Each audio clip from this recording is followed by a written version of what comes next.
Our next group is proving to be a great friend and ally to our national bird and its habitat. Representing Grey District, please join me in welcoming Paparoa Wildlife Trust.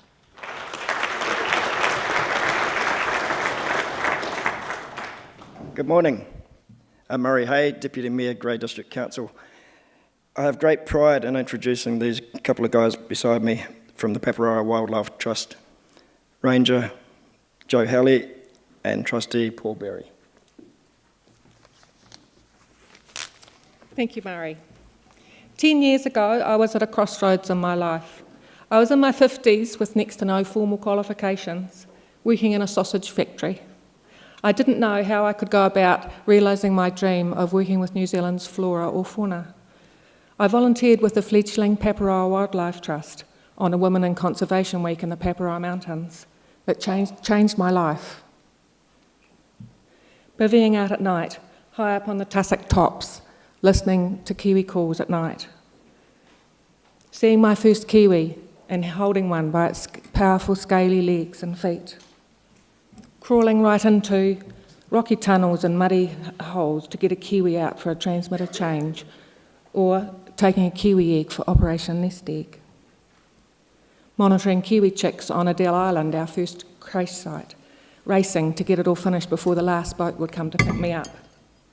Training a kiwi dog. I was meant to be doing this. After spending 6 months as a field volunteer, I was offered a permanent part-time paid position. My dream had come true, and all because I'd started off as a volunteer. Soon I found myself involved in public speaking, hosting school visits, training and supervising volunteers, using a computer and managing data, rubbing shoulders with scientists and colleagues in the kiwi world, writing and presenting reports. Still, lots to learn as the project develops and new challenges and opportunities arise.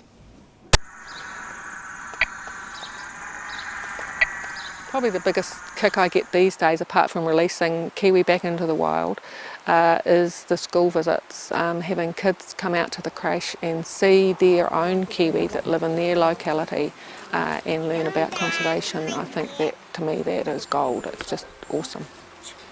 It was the cutest kiwi, and it was funny. Once a year we have an open day, and we have a kiwi either to be released or a new one coming from Willowbank, depending on the timing of the season. This year we had a kiwi ready to be released. I had gone in and caught the kiwi earlier because they live in holes in the bush and sometimes you can't get them out. So I wanted to have one that I knew I could get. They can't touch the kiwi, but they can hold some feathers. I've got a little bunch of feathers so they can feel how soft they are. And and to see the kiwi. And I don't know if you heard that gasp when the kiwi comes out of the hole. People go, oh, like that. Seeing their first kiwi, it's very cool, especially New Zealand. Has everybody been able to see any kids come up that kind of stuff? It's an awesome project. It's something that I guess a lot of people don't realise it's even here, but just the amount of work that they're doing is pretty incredible, to some of the facts and the figures that we've learned about today. This is the first time I've been here, so absolutely mind-blowing. Yeah, with the kiwi work you have to be so driven to want to do it for whatever reason. We've all got our own reasons for why we want to do things, but for me it's the love of getting those kiwi numbers up and finding out more about them. Well, it's amazing, we're talking about 150 kilometres of trap lines through steep bush on the Paparoa Range, so we've got about 1,500 traps on the go. That's over about 8,000 hectares, so it's a massive operation. So it's amazing what a small group of people with motivation and dedication can do. Going over to Christchurch from Greymouth to Flock Hill Station is 130 k's, so that's what our guys, our volunteers and our part-time contractors do every month, checking the traps. To get up there on those tracks, and it's pretty vertical and muddy and slippery, and to be wanting to go and do that again and again, year upon year, is very, very special to have people that are willing to do that. Yeah. I'm a volunteer with Paparoa Wildlife Trust. I've been doing it since August 2016. For me, the reason I started doing this was to give something back to the community, but also to give something back to bird life that can't necessarily look after themselves and be looked after with the stoats and the rats and the population that can come and destroy their nests. So it's giving something back to the environment. This little guy would eat the equivalent of 12 fantails every day just to survive. So, you know, they decimate the bush. And a young kiwi under a kg or a kiwi egg would be totally susceptible.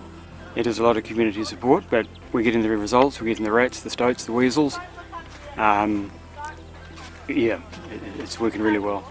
They've got a good mix of staff on the ground who are really motivated to get the work done, but they've also got a good trust structure. So they've got a chairman, they've got a secretary, and they've got a whole bunch of trustees who are local people. They know the area well.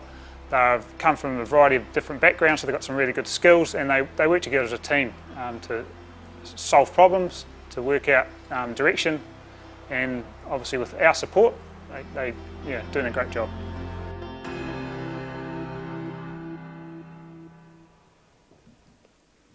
Greymouth's home to around 10,000 people. It's traditionally a conservative community reliant on extractive industries. In the past, it's had an uneasy relationship with conservation. Initially, the Trust found it hard to attract and retain volunteers for our predator control project. It's not a job for the faint-hearted. We faced challenges with terrain, fitness, weather, motivation and vandalism, and burnout from having too few people with insufficient support. 2 steel pegs to stop New Zealand's 2018 Bird of the Year, the kea, from tipping the traps over. It's a big task, I can assure you. Stoat boxes are made in-house by volunteers and contractors. H4 treated timber, mesh, screws, nails and staples, all marine grade 316 stainless steel for durability. Now all our dedicated volunteers, contractors, trustees and sponsors and funders, they've all brought their own ideas, skills and passion needed to direct the growth of our projects. Many of our volunteers give their time to other local organisations as well as our trust. This is Di and Paul. They've got 3 traps on their backs and 1 in each hand. Paul and Di are able to set another kilometre of traps along a new track they've already cut and marked. They also have to carry the bait, their tools, safety gear, and maybe there's room for their lunch. We rely on Department of Conservation staff for best practice advice and support for all our projects, including helping catch tricky individuals at transmitter change time. We started out with a handful of volunteers, no idea what we're in for, and now we have great support and successful outcomes. Sure. All good stoats, weasels and rats are dead ones.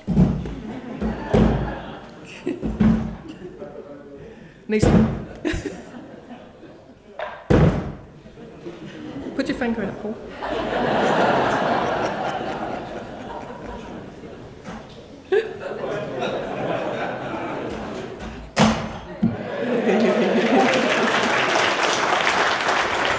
Thank you. That one has to go back to the workshop.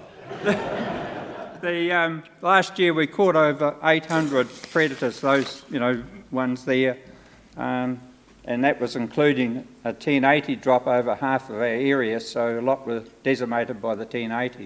Yeah. So that was over 800 less predators. Thank you. Yeah. Thank you.